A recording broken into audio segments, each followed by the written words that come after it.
My name's Dave DeBow, founder of MoneyPartnerFormula.com, and this show is built for everyday real estate investors who are actively doing deals and looking to scale using other people's money. So if you're an active real estate investor and you want to get featured on this show to talk about your own real estate and capital raising experiences, then just go to daveinterviewsyou.com. Now let's get rolling with this episode, and remember to subscribe for daily interview content.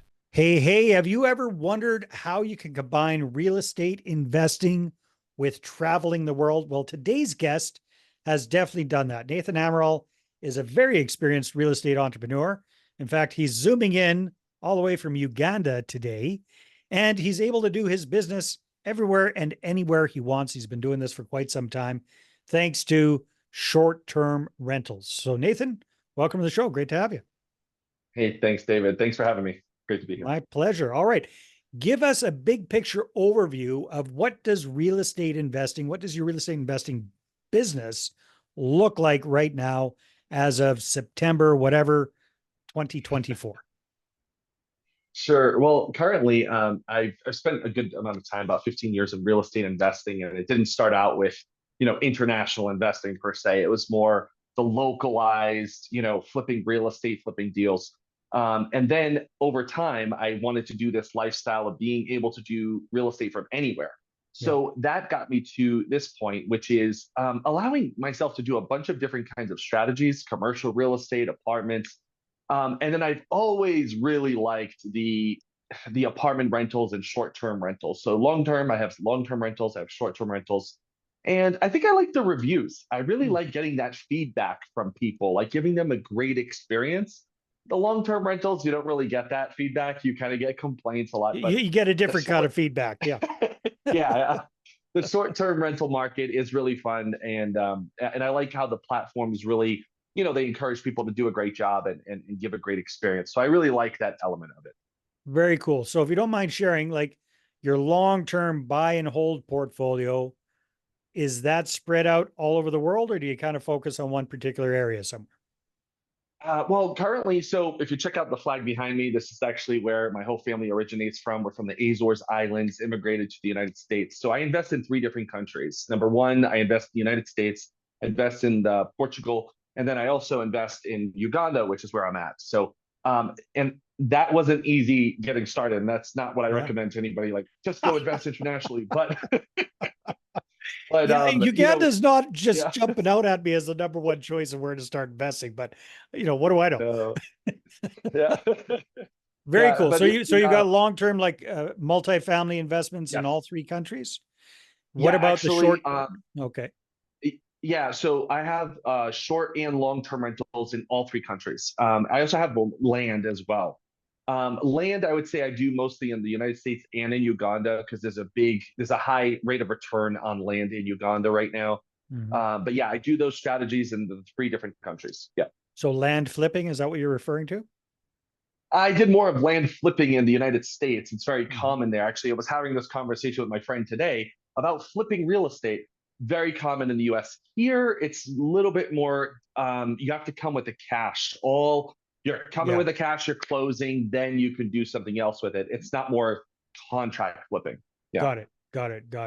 Okay. And then the short-term rentals, same idea, same three countries, basically. That's what you focus on. Yes, actually, I did have more short-term rentals. We had a portfolio of about 30 here in Uganda some years ago. Mhm. And then just a change of interest and me personally, direction. We ended up moving a lot of those to long-term rentals. And Okay. then, yes, the short-term rentals are in different countries, and teams are really important in all of those Oh, countries. It's definitely. not just, you have to have teams and management in place. All right, very cool. So I know you've got a lot of experience working and coaching and teaching people about starting their own short-term rental business. For Mhm. folks that are going, hey, I like what Nathan's doing. He's not suffering through long, miserable winters anywhere. He can live anywhere he wants. Um, Yeah. what kind of, let's maybe talk about that whole idea, how to start this short-term rental business internationally, and as you say, with little risk. So are we talking about arbitrage here? Are we talking about co-hosting? What does that look like for you? Yeah. So first of all, when it comes to like picking a destination, I always tell people pick a destination that you wouldn't mind traveling to. Yeah. Don't pick a destination just because you read it on a website. You find a location that means something to you. The three countries that I invest in all mean something to me, or I live there, or I travel there very often. So that's the first thing. Hmm. Number two, you can start off with arbitrage. I've done that, but you definitely want to be in a buy and hold position because you want to build wealth. So you're going to want to acquire and hold, and whether you lease it out long term and do long term rentals with it, that's fine. But the reality is, you could start with arbitrage to build the cash flow, but you're eventually going to want to acquire to build the wealth. Okay, very cool. So how do you suggest people get started with this, especially if they don't have super deep pockets and, certain countries it's, Sure. we kind of get spoiled with financing in North America, and a lot of places are not Yeah, anything like that. So somebody's that's kind of that's poking very true. around. Yeah. Yeah, that's a great point. Actually, I'll start from Uganda. So Uganda is a very cash rich country. When someone buys something, it's cash, cars, phones, property, whatever it is, it's all cash based. Okay. Then you have Portugal, which is more of a very non-capitalistic, socialistic country. They don't like giving out credit. Rates are very low, but they don't like giving out credit, and it's a very credit tight society. And then you have the So in United other words, States, it's which all is cash there too, basically, is what I'm hearing. Is that? yeah, it's a lot of cash, but there's also a lot of taxes. So a Yeah. lot of taxes, bureaucracy. It's a little bit more difficult to Mhm. do things. A little bit slower moving. Europe in general is a slower moving, continent in itself. So it's just it's not as fast paced. Maybe in some countries, of course, it would be, but in general, that's typically how it is. And then in the West, in the United States, you have very credit rich country, a lot more flexibility, a little bit more tax incentives. And there, what I would say to anyone is first start in your own backyard. Start locally, and you can get into a property with a partnership, whether it's with the owner themselves. If you're going to do arbitrage, do a partnership, or you can do like owner financing properties. You can do it with the owner financing, seller financing properties. You can get creative with real estate. And that's the beauty about getting started. Yeah, sometimes people don't know how to do those things, but Mhm. get with someone who knows, and they'll can show you. Yeah. Yeah, for sure.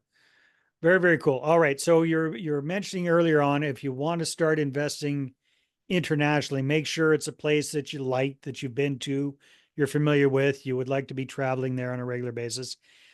So, I know you've worked with a lot of students in the past. What are some of the top countries that people are picking as their Mhm. first international destinations to start investing in? Yeah, this is a great question. Yeah, first, a lot of times people just need to overcome, get the courage to start, just to start investing. But then when they want to spread their wings and go out, they usually tend to go to Europe. A lot of my clients are in the Really? United States. Yeah. Yeah, yeah. A lot of my clients are in the US and they want to expand internationally. And so they start thinking Italy tends to be a top one, Portugal tends to Mhm. be up there, Germany. And those are typically places that have a lot of great um, tax regimes right now. They have like these tax schemes where you can invest, like this.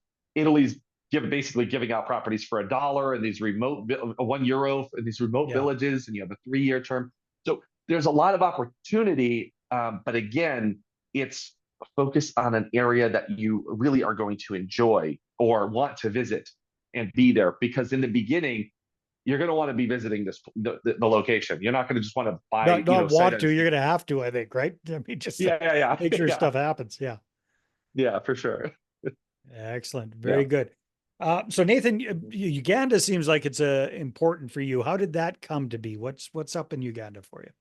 Yeah, sure. Well, that's a really long story, but I'll give you like the 12-year summary Yeah. because I've been here for about 12 years. And so my work takes me globally, and that's why I got into real estate in the first place. I was a young guy sitting in the seminars and just wanted to live that international lifestyle. And so in summary, basically, I married a Ugandan woman about 11 years ago. Okay. That But my explains a my lot. That explains a yeah, lot. Yeah. yeah. Yeah. Yeah. Yeah, but I fell in love with the country many years ago when I was 14 years old. I just Ah, had this passion for the country, and actually, when I came out here and visited for 2 weeks, within those 2 weeks, I got engaged and proposed and went back to Portugal. I relocated everything, from the U.S. here, and but it's just like a second home for me. It really is. It's actually become probably my primary home. It's just I just love being here. I love the culture. The weather is always nice. The weather reminds me of California when I used to live in the West Coast. It's always got this like warm like feel to it. So Yeah. um, the investing environment is very hot here right now. There's double digit growth. In the U.S. we look for maybe 4%, 6%. Yeah, that's good. Yeah. Yeah. But here it's double. It's going to be double. We're looking at 16%. Return cap rates on properties. They're just going through a boom right now. So it's really nice. Very good. Now, would you say these days more of your focus is on long-term buy and hold properties or the short-term rentals, or is it still pretty 50-50 mix? I would say I would say it's probably 50-50 when it comes to short-term rentals. I used to do a lot of land flipping. I used to do a lot of lending on deals just like 2 years ago, actually. And I got out of the administration side of that business itself. However, yeah, these days I look for long-term holds. I've always been a long-term hold kind of guy in any of my investing strategies. So yeah, a lot of my stuff is long-term. And then so when it comes to, for example, I'm diving into self-storage, and then also for the short-term rentals, I'm also doing property management for short-term rentals. We just picked up one like last week. We're picking up another one in Portugal about a month from now. I just came from Portugal, did an inspection for the guy. Nice. So yeah, those are things I like to do as well, and it keeps me traveling too. That's like the core. It's like my That's addiction. awesome. Yeah, that's awesome. Yeah, Well, that's great, yeah. Nathan. If people want to connect with you and find out more about what you're up to and how you're living this international real estate lifestyle, where should they go? Yeah, sure. I have a website. It's called fearless-millionaire.com. Basically, it reconnects people to the brand of how I got started. I was wanting to get started in real estate. I was stuck by fear, and I needed someone to like motivate me to get me over that fear. So that's the same concept. People can catch me on there. Social media sites are on there as well. Awesome. Well, hey, keep up the good work and thank you very much for connecting. Thanks, Dave. Thanks for having me. All right, everybody, take care and we'll see you on the next episode. Hey there, I really hope you enjoyed that episode. And as always, if you want to listen to more daily interview content, make sure you subscribe. And if you're an active real estate investor and you're doing deals and you'd like to get featured on this show, then just head over to daveinterviewsyou.com. Now at moneypartnerformula.com, we help real estate investors to create a process for predictably getting capital so they can do more deals without relying on hard money lenders or the banks. We do this by building them a private capital marketing system. Now, if you want help turning yourself into a big money capital attraction machine, then book a call with our team to see how we can help. Just visit moneypartnerformula.com to find out more. All right, take care, and we'll see you on the next interview.